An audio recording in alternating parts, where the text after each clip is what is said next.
Bonsoir, bienvenue pour ce nouvel épisode de Bric-à-brac d'idées. Alors, vous êtes en compagnie de Frédéric Ranganayagui, le meilleur coach professionnel.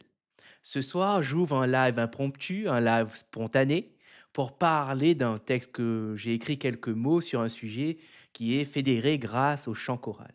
J'aimerais lire ce partage et pouvoir peut-être rajouter des idées et aussi vous offrir l'opportunité pour ceux qui y passent immédiatement de pouvoir intervenir, d'échanger de vive voix sur cette thématique. Alors, j'annonce de plus en plus, je structurerai de manière plus professionnelle mes prises de parole et amènerai de plus en plus des sujets pour parler dans les bric-à-brac. Vendredi, ce vendredi, le sujet sera l'esprit critique, la pensée critique. Et je vous livrerai des idées associées, des outils, des façons de voir en quoi l'esprit critique, la pensée critique est utile. Bien entendu, vous pouvez également, pour aller plus loin, vous former à ces sujets. Il existe parfois de nombreuses ressources en ligne sous la forme de MOOC présentées par des professionnels qui vous apportent du savoir, qui vous transmet du savoir et donc vous pouvez vous inscrire. Par exemple, je pense à des MOOC en ligne qui sont parfois gratuits et qui parfois sont gratuits, mais la certification payante. Voilà, renseignez-vous, il y a des moyens de vous instruire sur cette thématique. Et je tiens à rappeler que une des meilleures façons de contrer, de lutter contre la désinformation est de croiser les informations. Regardez une idée chez quelqu'un et regardez ce que les autres disent de cette même idée. Et c'est comme ça que vous aurez accès à une possibilité de choisir. Et quelque part, avoir le choix, c'est avoir la liberté. Et pas n'importe laquelle, une liberté éclairée par le savoir. Alors, sans plus tarder, passons à la lecture de mon post LinkedIn, que vous pouvez retrouver d'ailleurs sur mon compte LinkedIn, Frédéric Ranganayagui. Et vous pouvez également interagir avec moi par ce biais dans les commentaires. Et parfois, ceux qui le veuillent peuvent venir en live et parler ensemble. Alors, euh, je vais mettre en œuvre une nouvelle vue pour permettre de voir ce que je lis et aussi suivre avec moi.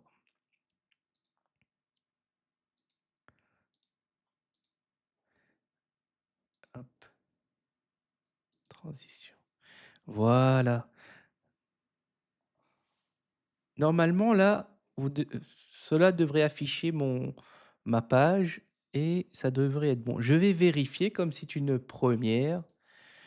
Je vais prendre le temps de vérifier, voir si on voit bien et qu'on peut retrouver. Hop,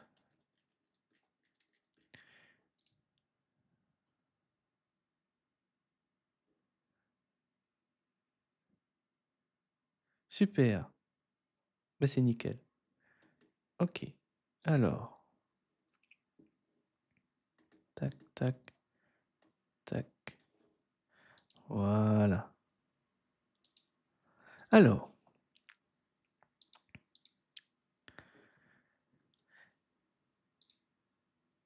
fédéré grâce au chant choral.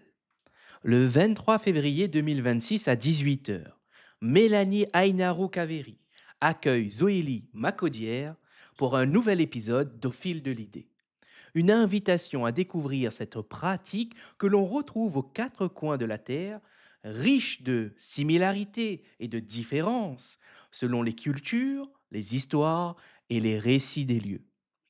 Voici ce que cela m'évoque à l'énonciation de cette thématique. Quand j'entends chant, je ne peux le dissocier de la danse. Ce sont deux magnifiques manières de s'exprimer et de faire émerger un message ou une idée en alliant le mouvement et le son. Le chant et la danse présentent de nombreux avantages. Toutefois, il en est un que je perçois immédiatement en tant que coach, la régulation émotionnelle. Aussi, je dirais que le chant entre dans la catégorie de ces expériences qui offrent un espace d'exutoire, tout comme l'écriture, la danse, la peinture, la poterie, la boxe et bien d'autres pratiques. En parlant de boxe, je repense à un échange avec Kamel Madani et sa vision de la boxe libératrice. Enfin, le chant fait partie de ces pratiques culturelles fédératrices, PCF, comme l'évoque Grégory Delboé dans son article, dans sa publication et ses travaux. Je recommande par ailleurs vivement de suivre ces publications très enrichissantes et pertinentes, lien que vous pourrez retrouver sur son profil LinkedIn. Pourquoi essayer le chant? Bah, tout simplement parce que c'est une immense source de plaisir. Et je le rappelle que peu importe d'où vous démarrez, l'important c'est de ne pas y rester. Que vous soyez débutant en chant ou un professionnel qualifié, cela importe peu. Vous allez toujours évoluer, vous allez toujours apprendre de nouvelles choses.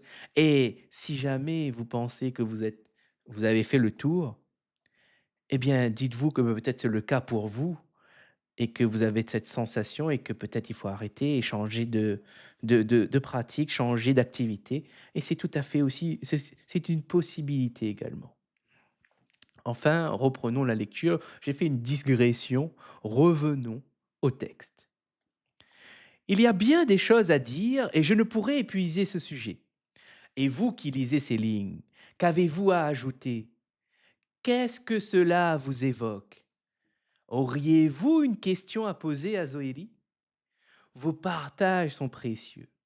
C'est ensemble que nous pouvons nous aider à découvrir de nouvelles idées, alors si vous en avez. Portez votre plume et écrivez-la en commentaire. Même un mot peut faire la différence, car, comme pour l'art, la beauté est subjective. En revanche, ce qui compte vraiment, c'est ce qu'une œuvre d'art peut provoquer chez celui qui la regarde. Fin. Et là, c'est le poste de Océan de Coach euh, qui annonce et qui parle du sujet. Tous les liens peuvent être retrouvés sur notre chaîne YouTube. Ce sera le 23 février 2026 à 18 h en compagnie de Mélanie et de Zoélie. Alors,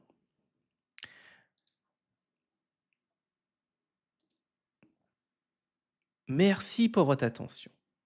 Qu'ai-je à dire, qu'ai-je à rajouter sur cette thématique?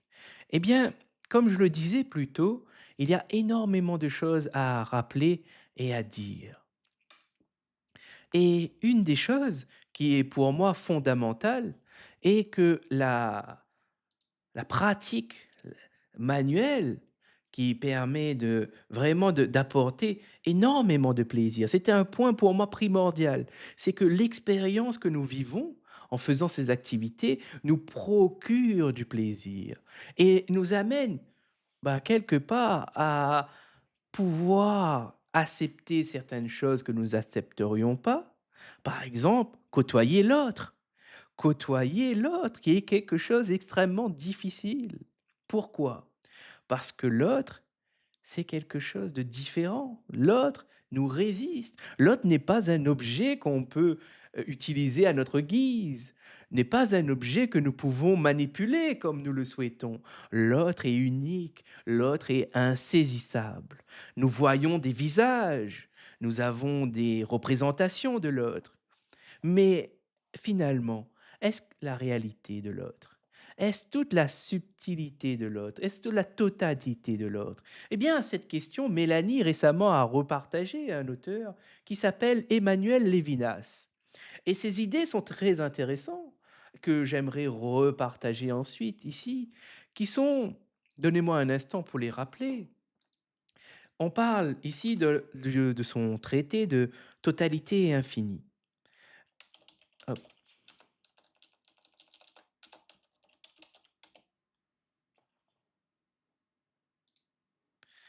Alors, je rectifie, c'est dans Éthique et infini. Et ces idées sont très intéressantes. Pourquoi? Parce qu'ils nous amènent à repenser notre rapport et notre relation à l'autre. Notamment, cette réduction qu'on peut faire de l'autre par nos représentations que nous nous faisons nous-mêmes. Quelque part, cela pose la question, est-ce que ce que nous voyons est le reflet de la réalité ou est-ce un reflet construit par nous pour nous représenter le monde, pour nous représenter l'autre? Et cette question, elle est primordiale de se la poser, puisque ce vendredi, vous verrez, quand nous parlons de pensée critique, d'esprit critique, je crois qu'il est important, qu'il est primordial de se rappeler d'une chose.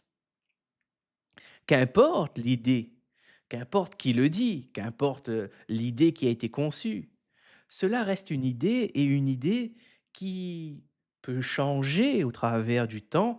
Pourquoi? Parce que les connaissances, la production de savoir augmente, évolue et il y a des choses qui ont été vraies, dans lesquelles on les a acceptées, mais que par le temps, grâce aux recherches, grâce aux sacrifices de certaines personnes, ont permis de montrer que ce que nous croyons vrai n'est finalement pas ce que nous pensions au départ et que cela nous a permis de sortir un peu plus de l'obscurantisme, de l'ignorance.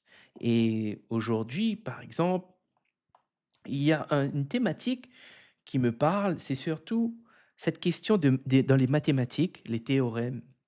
Il y a des mathématiciens qui passent leur vie, qui passent des années entières à des recherches, à essayer de démontrer et de répondre à des questions et de démontrer pourquoi la réponse est plutôt cohérente. Mais si on va un peu plus loin, on se rend compte qu'il y a encore des questions qui n'ont pas de réponse. Et c'est là toute la beauté du monde, c'est qu'il y a énormément de questions, énormément de théorèmes, de conjectures, et même d'idées qui est en attente de personnes pour pouvoir travailler dessus. Alors, je m'adresse aussi aux plus jeunes et peut-être également aux moins jeunes. Pourquoi? Parce que peut-être ce que vous faites aujourd'hui, eh bien, vous pouvez passer un peu de temps sur quelque chose qui vous pourrait vous apporter une stimulation bien plus importante que d'autres activités et notamment dans la recherche, dans le questionnement. Il y a énormément de questions qui sont posées aujourd'hui et qui n'ont pas encore trouvé de réponse. Et c'est fascinant de se dire que l'effort que vous allez produire peut vous amener petit à petit à découvrir un monde, découvrir un univers qui peut parfois se transformer en un métier, parfois se transformer en une passion dans laquelle vous allez vous confronter, qui va vous résister et dans laquelle vous allez vous construire. Vous allez faire des rencontres et la question à se poser, une question à se poser, c'est comment vous savez que vous n'avez pas envie de le faire? Comment vous savez que vous n'aimez pas cette matière, par exemple les mathématiques ou autre? Est-ce que vous avez été initié avec amour? Est-ce que vous avez été initié avec passion? Est-ce qu'on vous a transmis cette curiosité? Est-ce que on a pris le temps et le soin de vous transmettre cette passion qui est les mathématiques? Pourquoi je parle des mathématiques? Parce que j'aimerais vous parler des mathématiciens qui aujourd'hui font de la vulgarisation et qui amènent à partager leur savoir, partager ce qu'ils savent et pourquoi ils le savent. Et ils prennent le temps de vous donner un premier aperçu de sujets complexes, de sujets extrêmement difficiles dans tant que cela nécessite de compréhension de modèles mathématiques complexes ou bien de notions et même d'expériences et ils le font parce qu'ils ont cette envie de transmettre, cette envie de vulgariser va au-delà juste d'une simple vulgarisation. Cela démontre une envie réelle de pouvoir initier des personnes dans leur domaine respectif. Et là, il y a des chaînes YouTube que j'apprécie particulièrement. Il y a Micmac, que vous pouvez retrouver et qui le fait de manière extrêmement, hem intéressante et stimulant. Quand on l'écoute, les problèmes mathématiques qu'il expose et qu'il explique et qui prend le temps de créer cette vidéo est un formidable outil, est une formidable porte d'entrée sur le monde merveilleux qu'est les mathématiques.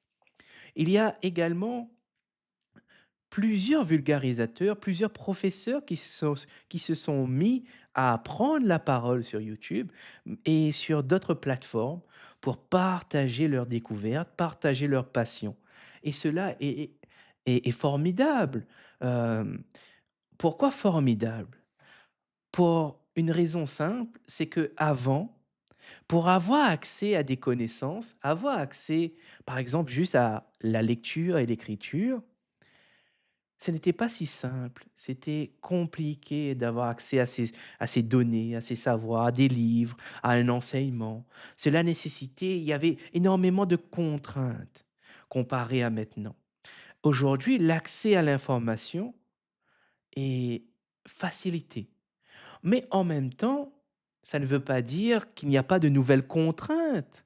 Les contraintes d'autrefois ne sont plus les mêmes qu'aujourd'hui, mais cependant, où nous avons gagné un accès facilité à l'information, eh ben, aujourd'hui, nous avons à réfléchir à quelle information nous consommons. Quelle information nous pouvons accorder du temps, du crédit. Cela soulève de nouvelles questions. Cela soulève de nouvelles contraintes. Peut-être avant, les premières questions que nous nous posions, si nous étions dans un temps un peu plus reculé, c'était comment nous allons obtenir un ouvrage, comment nous allons pouvoir accéder aux pensées de telle personne ou de tel personnage, de tel auteur, de telle autrice. Parce que il y avait la censure, il y avait énormément de répression, pas toutes les idées n'étaient bonnes à partager ni à publier. Et pourquoi? Parce qu'il y avait des pouvoirs en place. Cela mettait en jeu leur hégémonie, leur emprise sur la société, sur la population. Mais voyez-vous, cela n'a pas empêché des auteurs de mettre en jeu leur vie ou de publier sur des pseudonymes, qu'aujourd'hui on pourrait dire pseudonymes, mais des noms d'auteurs qu'ils ont pris. Et il y a énormément d'anciens auteurs qui n'ont pas osé, parce que pour maintenir une sécurité, de publier de manière anonyme, sous un pseudonyme, sous un autre nom, pour qu'ils puissent permettre de ne pas révéler des soupçons ni leur identité.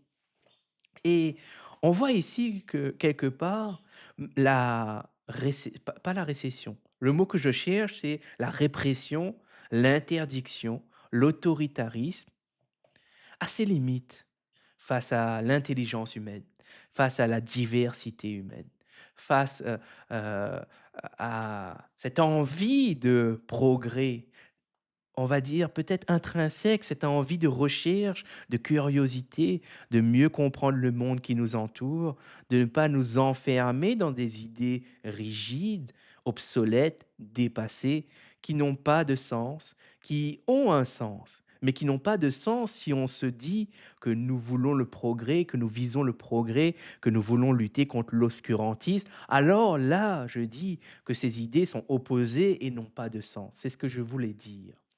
Hem, En disant cela dans ce bric-à-brac d'idées, il y a quelque chose qui me paraît évident aujourd'hui. De plus en plus, je fais cette pratique, de plus en plus, je m'aperçois que plus on parle, plus on s'aperçoit qu'il y a une façon de présenter les idées, qu'il faut prendre soin de dissocier les thématiques, il faut prendre soin de comprendre qu'on ne sait pas tout, mais qu'on fait avec ce qu'on a. Et là, ce qu'il nous demande, et là je vais répéter ces 4 principes clés que j'ai eu la chance de découvrir par Philippe Mérieux, qui est: Ces 4 principes sont très simples et qui sont à la et pour lui, ce que j'ai compris, sont à la base de notre société démocratique, sont à la base du citoyen. Alors, quelles sont-elles? Il y en a 4. Le premier, c'est la recherche de précision. Le deuxième, c'est la recherche de justesse. Le troisième, c'est la recherche de vérité. Et je vais j'ai un blanc, je vais reprendre et pour être le plus précis possible, je vais reprendre ces 4 principes et vous les rappeler.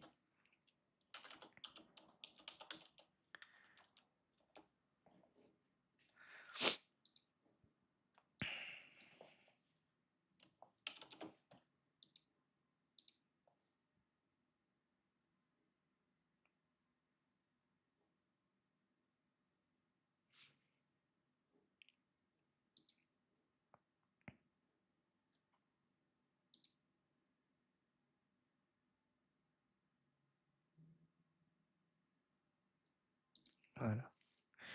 Alors, le premier principe, c'est la rigueur, la recherche de rigueur et là, je vais vous dire quelques mots.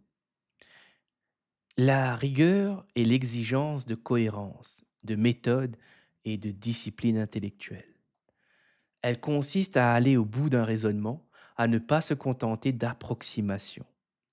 Quelque part, c'est faire des efforts à la rigueur. C'est prendre le temps d'expliquer pourquoi ce qu'on dit, pourquoi nous pensons ce qu'on dit, quels sont les éléments qui nous amènent à penser ce que l'on dit, quelles sont les raisons qui nous amènent à penser ce qu'on dit. Et cela permet à l'autre de pouvoir nous répondre sur les points, de pouvoir lui également, de pouvoir apporter avec rigueur, c'est-à-dire prendre et faire des efforts pour argumenter, débattre, expliquer, dire pourquoi il n'est pas d'accord et qu'est-ce qu'il trouve juste, qu'est-ce qu'il ne trouve pas juste. Et un autre point est la précision. C'est apprendre à nommer correctement les choses, utiliser des mots justes, distinguer les concepts. Et c'est là où je disais plus tôt que en faisant c'est là j'apprends à mieux présenter mes idées, mieux présenter les concepts qui y sont associés. Et c'est un exercice extrêmement difficile. Pourquoi? Parce que il faut être initié, il faut avoir été initié, il faut avoir entendu des gens qui font cet effort de précision, qui font cet effort de rigueur. Et cela, on n'a pas tous la chance de pouvoir les côtoyer au quotidien, en tout cas pour ma part, mais c'est là où revient l'idée qu'aujourd'hui l'accès à l'information est facilité. Et là, vous pouvez retrouver des personnes qui font cet effort intellectuel, qui demandent de la ressource, de l'énergie pour le faire et qui demandent vraiment une compétence dans lequel ils ont travaillé, dans lequel ils ont été formés, ils ont été initiés eux-mêmes. Et c'est là où ce besoin de transmettre est important. Si on reprend les vulgarisateurs, parfois, ils prennent le soin de dire qu'ils ne s'y connaissent pas, mais voilà ce qu'ils ont compris, et c'est une façon vraiment intéressante de plus en plus d'apporter de la nuance. Et plus on apporte de la nuance, plus on est précis, plus on sait nommer les choses avec précision, mieux nous nous faisons comprendre, mieux nous pouvons obtenir ce que nous voulons. Et ça, c'est un travail de toute une vie. C'est un travail qui nécessite énormément d'apprentissage et c'est un apprentissage de toute une vie. En revanche, les fruits du travail, les efforts que nous commençons sont visibles au bout de quelques mois, quelques années. Pourquoi? Parce que nous voyons que nous commençons à enrichir notre vocabulaire. Nous n'avons pas le choix. Si nous voulons faire l'effort de précision, nous devons alors travailler sur le vocabulaire. Parce que il y a des mots qui décrivent parfaitement nos idées, qui existent et que nous ne savons pas. Alors pourquoi réinventer les choses si quelque chose existe déjà et qu'il faut aller chercher? Et ensuite, il y a un exemple, par exemple, quand on parle de précision, c'est c'est vraiment quelque chose de fondamental pour moi, c'est de différencier une opinion d'un argument, une hypothèse d'un fait établi. Vous voyez ici, cela nécessite de connaître qu'est-ce que ça veut dire une opinion, qu'est-ce que c'est qu'un argument, qu'est-ce qu'une hypothèse, qu'est-ce qu'un fait établi. On se rend compte que si on veut faire ce travail de précision, alors quand nous employons des mots, surtout à l'écrit, parce qu'à l'écrit, nous avons le temps de le faire. Nous avons le temps de rechercher. Un écrit, ça évolue. Un écrit, ça grandit, ça a une vie, ça a un cycle. Et là, une astuce, peut-être pour ceux qui rédigent des rapports, qui rédigent des textes, il y a une astuce très connue dans le monde académique qui consiste à se poser la question: quand est-ce que mon écrit est prêt? Eh bien, j'ai découvert également auprès de Philippe Mérieux cette technique qui sous-entend que quand vous lisez le texte que vous avez écrit et que vous avez des choses à dire, à rajouter, ça veut dire que votre pensée n'est pas encore aboutie et que vous avez encore besoin de faire de recherches, de faire grandir, de nourrir votre texte. Alors, il n'est pas terminé. En revanche, quand vous lisez votre texte et que vous n'avez plus rien à ajouter sur le moment et que vous n'avez plus rien à enlever, à supprimer des choses qui sont pas utiles pour la compréhension, qui sont en trop, qui bousculent la compréhension, qui alourdit la compréhension, qui éloignent le sujet principal que vous voulez parler, alors le texte n'est pas abouti. Alors, vous l'aurez compris, il y a 2 règles. Est-ce que quand j'ai terminé mon rapport ou mon texte, ai-je des choses à rajouter? Si oui, il faut continuer. Sinon, on passe à l'autre question. Dans le texte, dans le rapport que j'ai terminé, qui sont sous mes yeux, y a-t-il des choses que je peux supprimer, qui alourdissent, qui n'apportent strictement rien au propos initial, à l'essence de l'idée que je souhaite passer? Alors, si oui, bah, il faut retravailler le texte. Il faut enlever ce qui n'est pas utile. Et enfin, si à la fin, vous arrivez à un texte qui vous dit: «Je n'ai plus rien à ajouter et je n'ai plus rien à supprimer», alors ces 2 critères peuvent être utilisés pour répondre à la question: «Est-ce que mon texte est terminé?» Eh bien ça, c'est quelque chose qui est extrêmement précieux à entendre, extrêmement utile à entendre. Heu et à mon sens, à mon avis, on devrait le répéter et le partager de plus en plus pour aider ceux et celles qui se poseront peut-être cette question et qui n'ont peut-être pas de réponse. Et ensuite, passons au deuxième principe, la justesse. Qu'est-ce que c'est? C'est de dire les choses de manière équilibrée et proportionnée. Respect de la complexité de l'autre, pas de caricature, pas de simplification abusive. Exemple, en histoire, restituer fidèlement un événement sans l'anachroniser. Et là, peut-être vous vous posez la question, qu'est-ce que ça veut dire anachroniser? Eh bien, je vais l'expliquer avec mes mots et bien sûr, je vous invite à aller rechercher cette définition. Prendre le temps de rechercher.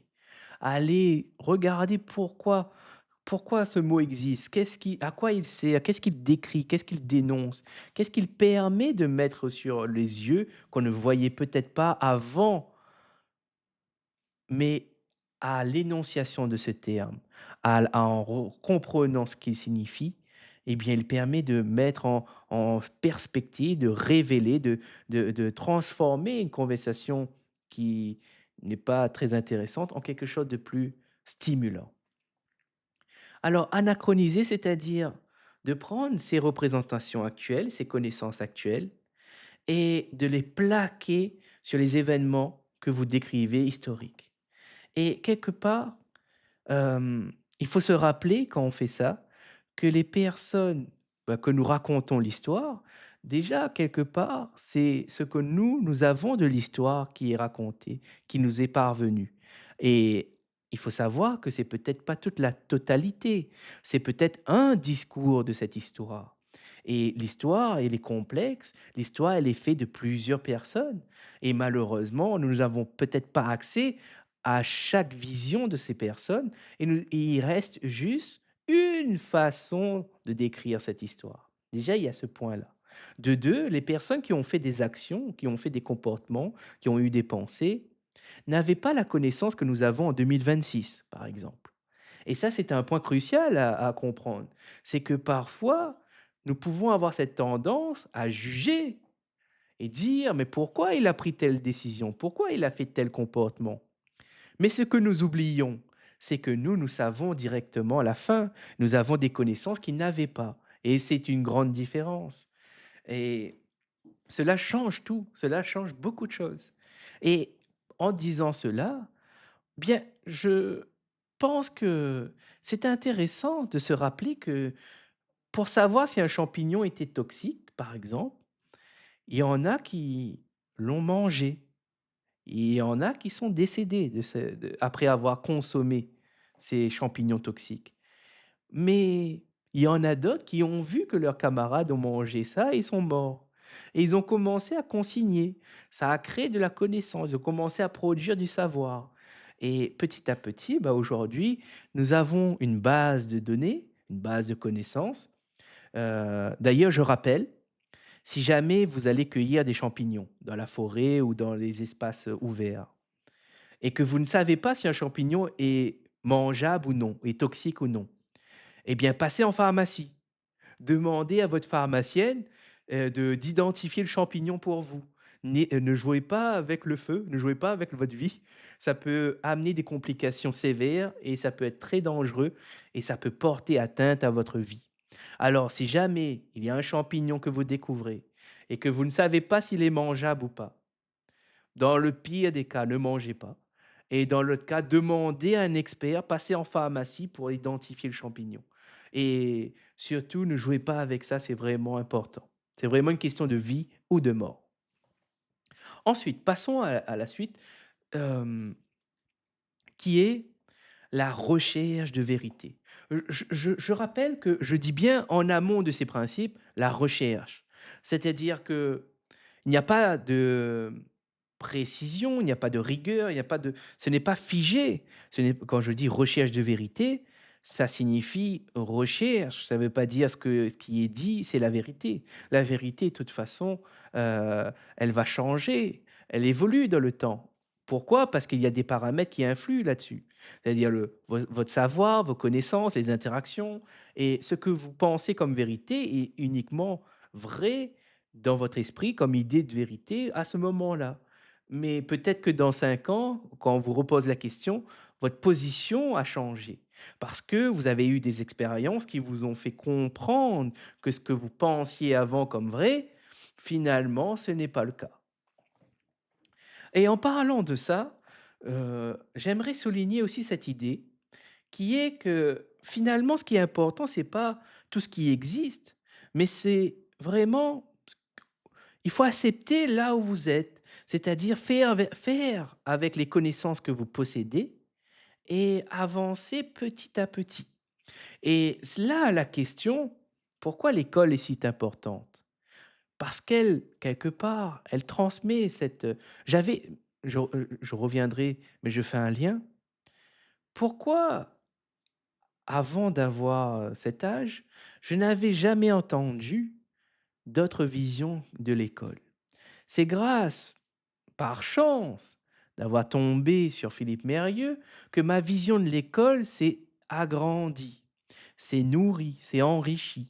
Avant, j'avais vraiment une vision de l'école très limitée, qui était on va à l'école pour apprendre des matières et avoir des bonnes notes. C'est vraiment une vision extrêmement limitée. Or, aujourd'hui, pour moi, l'école, c'est un lieu formidable. C'est un lieu où on apprend, pas seulement des matières. C'est un lieu où on nous inculque, on nous transmet du savoir qui nous sont utiles dans toute notre vie. Par exemple, ces principes sont transmis à l'école. Heu, Quand j'écoute Philippe Mérieux, quand il dit Par exemple, celui qui a raison à l'école, ce n'est pas celui qui crie le plus fort, mais c'est celui qui démontre le mieux. Et là, c'est vraiment formidable d'entendre ces idées-là. Et vous qui m'écoutez ou qui m'écouteront, je vous invite, je recommande d'aller taper Philippe Mérieux sur YouTube et de vous faire votre propre avis sur ce qu'il dit. Peut-être il y a des choses où vous ne seriez pas d'accord, c'est normal. C'est le conflit est normal. Le conflit, c'est ce qui régit les rapports entre les hommes. Et en revanche, ce qui n'est pas normal, c'est de rester sur le conflit. C'est que le conflit, c'est une opportunité d'apprendre, c'est une opportunité de s'ouvrir, c'est une opportunité de construire, d'affiner, d'enrichir sa pensée et sa vision du monde. Et là, pour revenir à ce que je disais, eh bien, faire avec ce qu'on a. Mais malheureusement, si vous contentez de faire avec ce que vous avez, alors vous risquez de ne pas faire grand-chose. Parce que les connaissances que vos parents possèdent, ou bien les connaissances que vous avez acquis dans votre cursus, ne sont peut-être pas suffisantes ou voire sont devenues obsolètes. Surtout si vous voulez progresser dans cette société, si vous voulez avoir une vie épanouissante, une vie stimulante, une vie intellectuelle, une vie réussite. Et là, quand je parle une vie réussite, eh bien, réussite selon vos critères à vous, peut-être que vous avez déjà réussi. Mais pour ceux qui en veulent plus, ceux qui ont une autre définition d'une vie réussie, d'une vie épanouissante, eh bien, ceux-là, quelque part, allez travailler, aller chercher des nouveaux mots, aller lire des idées différentes, de côtoyer des mondes différents, alors c'est une voie qui permet de se dépasser, qui permet d'aller plus loin de ce que vous pourriez imaginer de faire. Et en le faisant, vous serez surpris de pouvoir faire des choses que vous n'avez pas imaginé d'être capable de faire. Et c'est intéressant. Pourquoi? Parce que on se rend pas compte que notre ignorance ou notre absence de connaissance ne nous permet pas de prendre certaines décisions et que c'est l'action, c'est l'expérience qui nous permet de prendre conscience de ça. Et là, c'est formidable. Il y a quelque chose de formidable à dire. Plus vous avez d'expérience, plus vous diversifiez les personnes que vous rencontrez, plus vous diversifiez les idées que vous côtoyez, eh bien, vous aurez plus de chances à aller vers la tolérance. Pour moi, je considère, en tant que coach, en tant que personne, que plus vous avez de connaissances, plus vous devenez tolérant. Et j'ai des bonnes raisons de penser que, que cette croyance que j'ai soit vraie.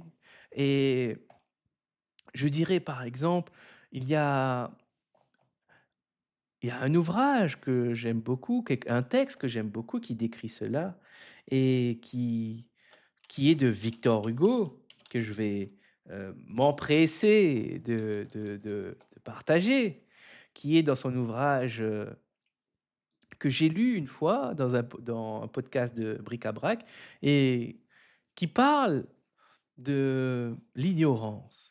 Et cette phrase, c'est: «L'ignorance est la nuit qui commence l'abîme, où rampe la raison, l'honnêteté périt». Cette phrase est tirée de son recueil Les 4 vents de l'esprit, qui est paru en 1881. Et c'est un très beau texte. C'est un texte qui dénonce, c'est un texte émancipateur d'un point de vue. C'est un texte qui permet de prendre conscience qu'avant, quand on disait que vous êtes un voleur, eh bien vous étiez un voleur. Il n'y avait pas cette justice sociale dont on parle. Et d'ailleurs, quand on parle de ça, cela me fait rappeler le live que j'ai eu avec Sarah et qui nous a partagé une citation de Catherine. Je vais m'empresser d'ailleurs d'aller chercher cette citation et vous la partager de nouveau, parce qu'elle dit beaucoup et elle est très intéressante. Alors, donnez-moi quelques instants, je vous prie. Alors, Mmh, mmh, mmh. Alors, maintenant, la citation est celle-ci: «L'ignorance du peuple nous garantit de sa soumission». Catherine de Russie. Alors cette phrase, nous pouvons l'extrapoler, nous pouvons la transférer, non plus à l'échelle d'un peuple, mais à son propre échelle. C'est-à-dire, notre ignorance nous garantit notre soumission, que ce soit non plus d'un point de vue société, non plus d'un point de vue de la cité, mais juste d'un point de vue, par exemple, familial, d'un point de vue amical, d'un point de vue de l'entreprise. Eh bien, c'est la même chose. L'ignorance, notre ignorance peut nous garantir d'être emprisonnés, d'être soumis à l'autre, d'être soumis à différents niveaux. Du niveau parental, sociétal, amical. Et cela, c'est un vrai fléau pour le peuple, pour nous-mêmes, au-delà du peuple.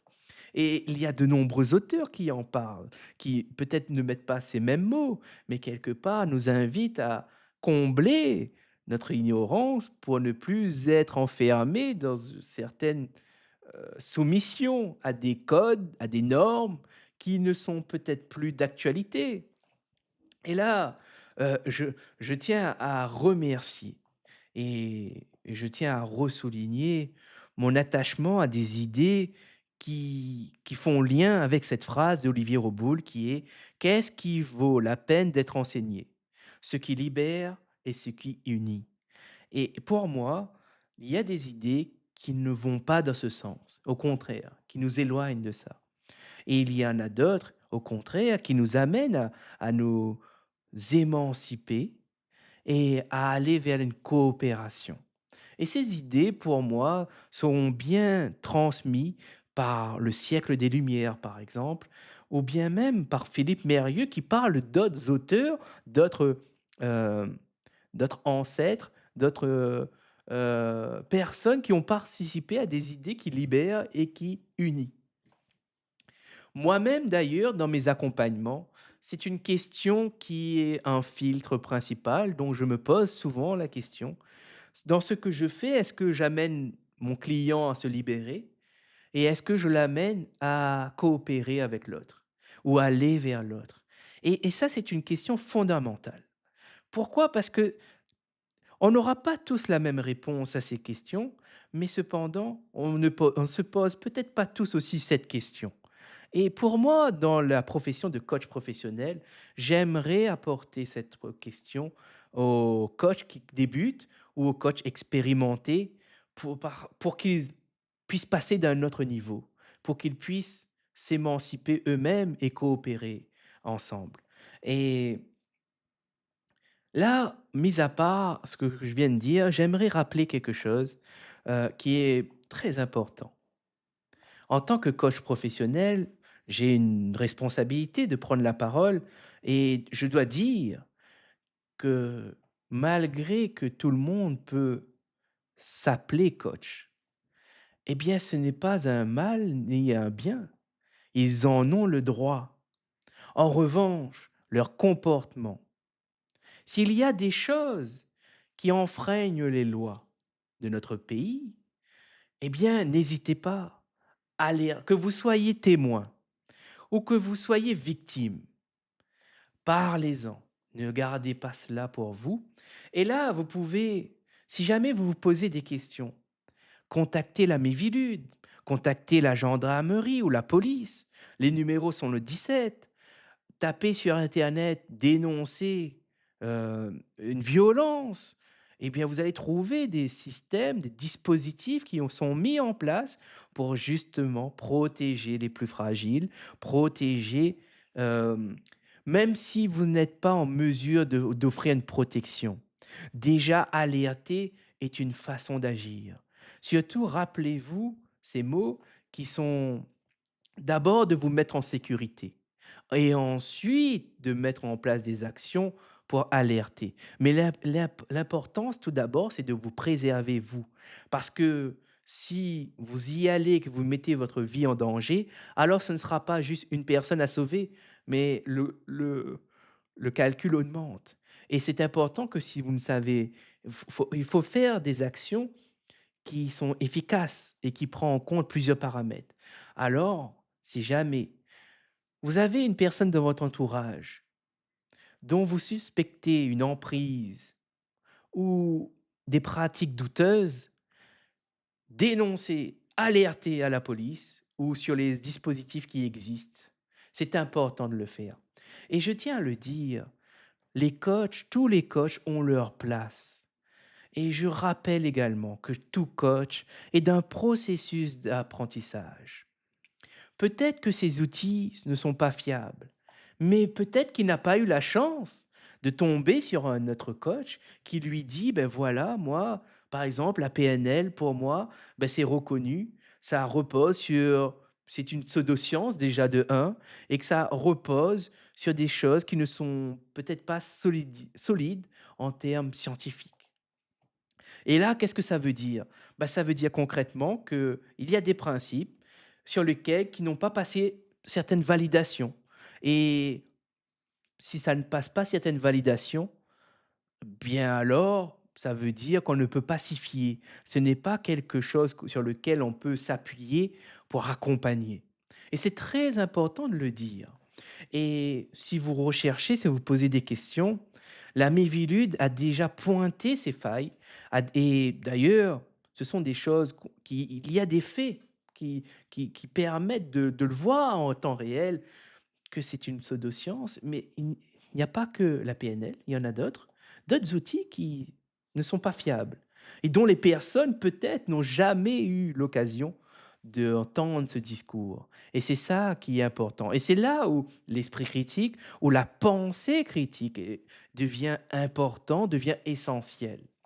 Et comme j'ai partagé dans un de mes posts, eh bien, c'est important de croiser les informations. Si jamais quelqu'un vous vante un outil, eh bien, qu'est-ce que les autres en disent? Et surtout, quels sont les détraqueurs de cette information? Il y a ceux qui seront pour, il y a ceux qui sont contre. Et la vérité n'est jamais un ou l'autre. C'est avant de trancher, qu'est-ce que vous aimez, qu'est-ce que vous n'aimez pas, qu'est-ce que vous pensez être vrai, qu'est-ce que vous pensez ne pas être vrai, eh bien, vous avez besoin d'avoir ce nourrissage culturel, ce nourrissage d'informations, et pour faire votre propre point de vue. Et c'est là où c'est intéressant, c'est là où c'est passionnant. Dès le moment où on apprend que finalement, avant d'entendre une idée, avant de dire elle nous plaît pas, ça me plaît pas, ce qui est binaire, qui a peut-être des intérêts, mais dans une recherche intellectuelle, dans une recherche de vérité, de précision, de rigueur, de justesse, eh bien, ça ne marche pas, ça ne fonctionne pas. Et vraiment un outil puissant pour ne plus vous faire avoir rapidement face aux informations et du moins face aux désinformations. Eh bien, utilisez l'outil d'Édouard de Bono, le PMI. Et là, vous allez voir que ça va vous permettre en 5 minutes, en 2 minutes, de vous rappeler qu'une information qu'elle est dite, eh bien, de se dire, bah, c'est une information dite, mais quels sont les éléments qui me font dire qu'elle est vraie ou qu'elle est plausible? Et c'est là que vous vous rendrez compte de votre ignorance. Et même, vous pouvez ensuite regarder et poser la question à l'autre. Est-ce que tu peux me définir pourquoi tu penses que cela est vrai? Quelles sont tes raisons de penser que cela est vrai? Et c'est là où vous allez voir toute la manière, toute la façon dont la personne va argumenter. Et si vous avez un patrimoine culturel sur l'esprit critique, sur les sophismes, eh bien, sur comment avoir raison, etc., eh bien, vous allez vous rendre compte des stratégies employées par l'autre pour essayer de vous convaincre que son idée est vraie, ou du moins qu'elle mérite de votre considération. Et là, vous n'avez pas le choix. Si vous ne savez pas, vous ne savez pas. Si vous savez, alors vous pourrez essayer d'analyser, essayer de comprendre. Et il y a un paramètre sur lequel personne ne peut le réduire à l'infini. et qui est non, incompréhensible, c'est pas incompréhensible. Le mot que je cherche, c'est incompréhensible. Ce que je voulais dire, c'est de le réduire, réduire, réduire à l'infini. C'est incom quel est ah, Mélanie vient de m'aider. Dans mon appareil, il y a quelqu'un qui a soufflé, la réponse. C'est incompressible. Incompressible à l'infini. Et oui, il y a vraiment cette paramètre, il est incompressible à l'infini. On ne peut pas le réduire et le faire disparaître. C'est la variable du temps. Peu importe qui vous avez, si jamais la personne vous met la pression pour décider dans l'instant T, alors méfiez-vous, quelque part, il y a un loup qui se cache et il pourra vous bouffer. Alors, prenez garde, même si vous ne savez pas tout. Il y a des éléments là, si vous entendez ces paroles, vous ne pourrez plus dire: «Ah, si j'avais su! Ah, si j'avais entendu ça!» Non, vous ne pourrez plus. Si vous m'écoutez ce soir, alors vous ne pourrez plus dire cela. Le paramètre sur lequel vous devrez également être conscient et apporter une attention particulière, c'est le temps que vous avez ou le temps qui vous est accordé pour prendre votre décision ou bien pour que vous donnez votre accord. Et là, on tombe sur un sujet extrêmement formidable. Ce que je suis en train de vous dire, c'est que vous avez le droit de prendre votre temps quand vous avez une décision à prendre. Et ça, est-ce que c'est un droit que vous vous accordez? Est-ce que c'est un droit que vous laissez, que vous supprimez dans certaines situations? Dans quelles sont les situations dans lesquelles j'ai pris mon temps, dans lesquelles je n'ai pas osé prendre le temps?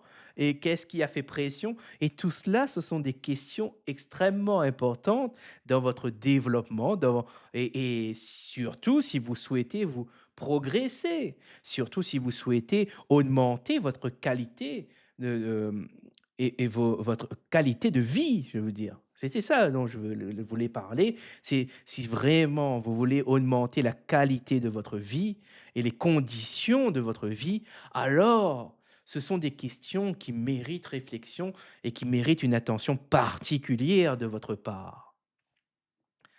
Hem, Ensuite, ce que j'avais à dire pour le moment, c'est tout. Je rappelle que vous pouvez venir en live dans les bric-à-brac. Si c'est le cas, vous me le signifiez, vous me le notifiez en commentaire. De plus, j'ajouterai qu'il est important que, je le redis, il y a des personnes qui vont vous mettre la pression pour prendre une décision mais ne subissez pas cette pression, nommez-la.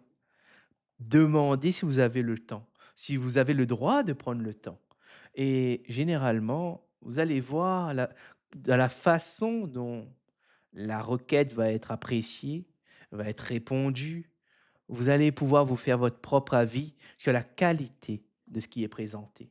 Et rappelez-vous souvent, pas tout le temps, mais nous convainquons les autres pas avec la façon dont nous-mêmes nous avons été convaincus, avec la méthode qui nous a convaincus. Si quelqu'un a été mis sous pression pour accepter et être en accord avec une idée, il y a forte chance, il y a beaucoup de chances même, qu'elle fasse la même méthode pour convaincre les autres de cette idée. Et en revanche, si quelqu'un a été initié avec, soin, a pris le temps d'exposer ses arguments, d'exposer les raisons pour lesquelles elle croit en cette idée, et qu'elle laisse le temps à l'autre, qu'elle prend le temps, qu'elle utilise ces 4 principes que j'ai évoqués, qui viennent de Philippe Mérieux, je le rappelle: la recherche de précision, la recherche de rigueur, la recherche de justesse et la recherche de vérité. Alors, si on applique ces 4 principes, quand nous essayons de présenter nos idées, quand nous essayons d'apporter à l'autre les raisons pour lesquelles nous croyons en une idée, alors la personne elle-même pourra réappliquer cette méthode. Et là, d'où l'importance de montrer l'exemple. On n'est pas tous parfaits, mais au moins d'essayer d'en parler, de faire connaître ses idées est déjà une très bonne chose. Et rappelons-nous, nous sommes dans un processus d'apprentissage. Et là, quand je parle de ça, il m'était impossible de ne pas relire qu'est-ce que l'apprentissage. Et là, c'est obligatoire que je vous en parle. D'ailleurs, je vais profiter, avant de partir, de remettre une définition sur l'apprentissage. Une définition que moi je suis et que j'accepte et que j'ai découvert et qui est de Richard Meyer. Apprendre, apprentissage, c'est quoi finalement? Voilà la définition.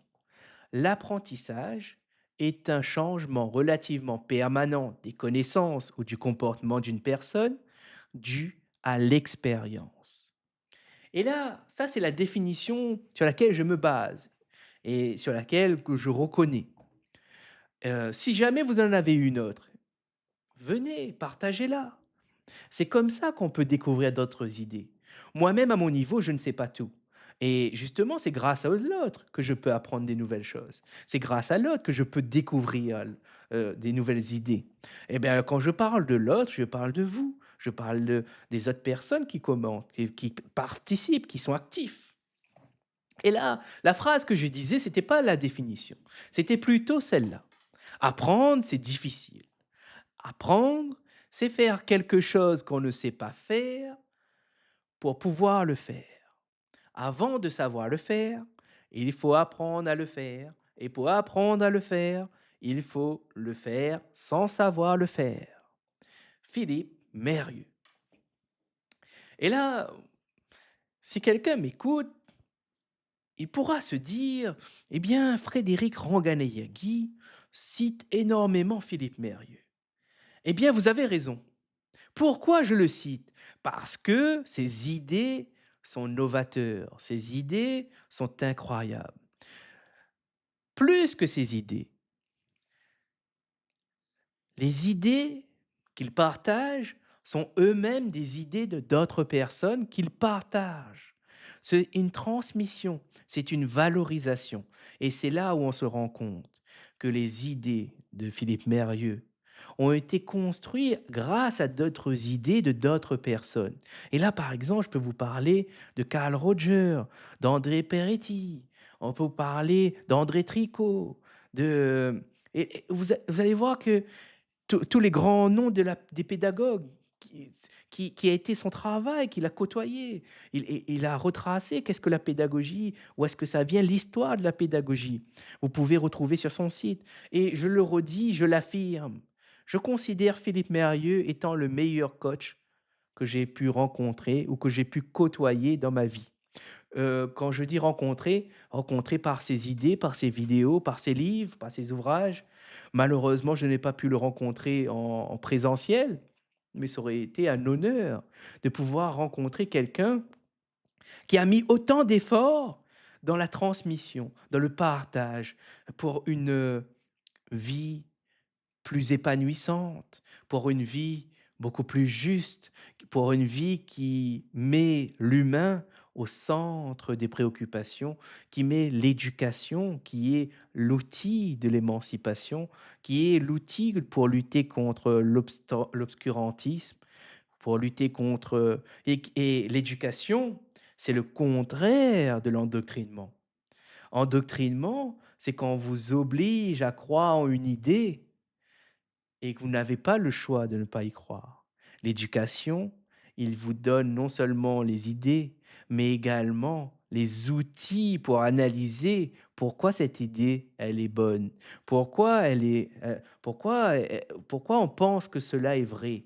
Et on vous donne tous les outils pour pouvoir vous-même, à votre tour, pouvoir argumenter, pouvoir transmettre, pouvoir peut-être démontrer et faire avancer, faire évoluer, mettre en mouvement. Et là, c'est formidable de se dire éducation vs endoctrinement. Et c'est des mots, par exemple, qui sont importants, qui dit beaucoup de choses sur les faits sociaux que nous voyons tous les jours. Et là, il y a de nombreux auteurs à découvrir, à lire. Et peut-être que vous-même, vous avez dans votre entourage des gens qui sont endoctrinés, qui croient à des choses. Ils ont le droit de croire. Mais on peut se poser la question, ont-ils eu le choix? Et c'est là la question, elle est formidable. Ça pose énormément d'autres questions que nous aurons l'opportunité, nous aurons la chance d'explorer dans les futurs épisodes de Bric-à-Brac. D'ailleurs, je m'adresse à tous ceux qui ont envie de débattre, tous ceux qui ont envie de parler. Ce vendredi, la thématique est l'esprit critique, la pensée critique. Vous avez quelque chose à dire, vous voulez partager votre expérience, vos doutes, vos questions, vos savoirs, vos références. Je vous invite, venez. Vous avez juste à vous connecter, le lien se trouve en commentaire ou manifestez-vous dans les commentaires, je regarderai pour que je puisse vous faire monter en direct dans le live. Cette fois-ci, la rediffusion sera sur LinkedIn, Facebook et YouTube pour ce vendredi 18. Et le live touche à sa fin. Je vous souhaite une très belle soirée et je vous dis à très bientôt pour un nouveau live impromptu, spontané de bric-à-brac d'idées.